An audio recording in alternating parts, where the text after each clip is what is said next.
ജോസി ബാബു വീണ്ടും ചേരുന്നു. ജോസി, ഈ UDF-ലേക്ക് പോകണം എന്ന വാദം ഇപ്പോഴും ശക്തമാണോ കേരള കോൺഗ്രസിൽ? യഥാർത്ഥത്തിൽ ആ വാദമാണോ ഇപ്പോഴും ഈ തർക്കത്തിന് പിന്നിൽ? അങ്ങനെ തോന്നുന്നുണ്ടോ ജോസ് കെ മാണിയുടെ പ്രതികരണത്തിൽ നിന്ന്? തീർച്ചയായും അജിംസ്, അത്തരത്തിൽ ഒരു വിഭാഗം അണികൾക്കിടയിൽ UDF അനുകൂല മനോഭാവമുണ്ട് എന്നുള്ളത് കേരള കോൺഗ്രസിലെ യാഥാർത്ഥ്യമാണ്. ആ മനോഭാവം തന്നെയാണ് കോൺഗ്രസ് പ്രതീക്ഷയോടെ കാത്തിരിക്കുന്നതും.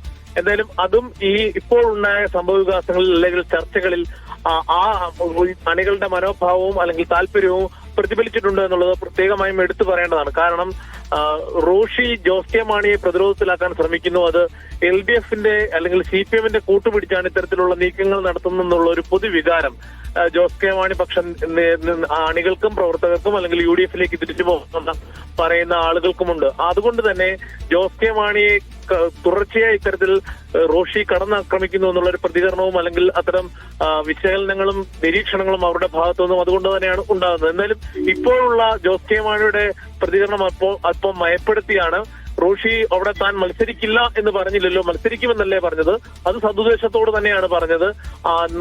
മറ്റുള്ളവയെല്ലാം മാധ്യമങ്ങളുടെ വ്യാഖ്യാനങ്ങളാണ് എന്നാണ് ജോസ് കെ മാണി ഇപ്പോൾ വാർത്താ സമ്മേളനത്തിൽ പറഞ്ഞത്. തങ്ങൾക്കിടയിൽ ഒരു പ്രശ്നവുമില്ല. ജാഥയുടെ ശോഭ കെടുത്തുവാൻ മനഃപൂർവ്വമായ ചില പെയ്ഡ് പ്ലാറ്റ്ഫോമുകളിൽ നിന്ന് വരുന്ന വാർത്തകളും പ്രതികരണങ്ങളും വിശകലനങ്ങളും ഒക്കെയാണിത്.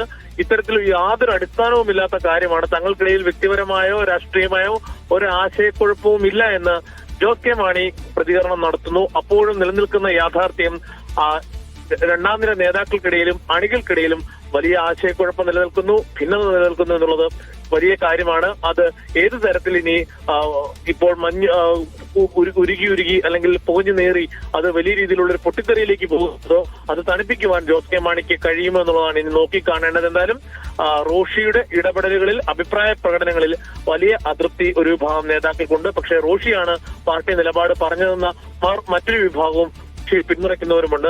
പ്രത്യേകിച്ച് നമ്മുടെ ആഷിക്ക് റിപ്പോർട്ട് ചെയ്തതുപോലെ ഒരു ഇടുക്കി ശൈലിയിൽ അല്ലെങ്കിൽ അതൊരു തനത് നാട്ടിൻപുറ ശൈലിയിലാണ് അദ്ദേഹം സംസാരിച്ചത്. അല്ലാതെ അതൊരു സംഘടനാ മര്യാദ ലംഘനമൊന്നുമല്ല.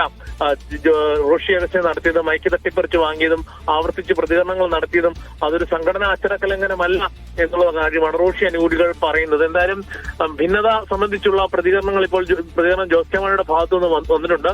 റോഷി ഇനി ഇതിലെന്താണ് പറയുന്നതെന്ന് നമുക്ക് അറിയേണ്ടിയിരിക്കുന്നു. ഇതൊക്കെ അഭ്യൂഹമാണ് എന്നാണ് റോഷി രാവിലെ ടെലിഫോണിൽ പ്രതികരിച്ചത്. പക്ഷെ നേരിട്ട് അദ്ദേഹത്തിന്റെ ഒരു പ്രതികരണം നമ്മളിപ്പോൾ ശ്രമിക്കുന്നുമുണ്ട്. എന്തായാലും ഈ വിഷയത്തിൽ ഒരു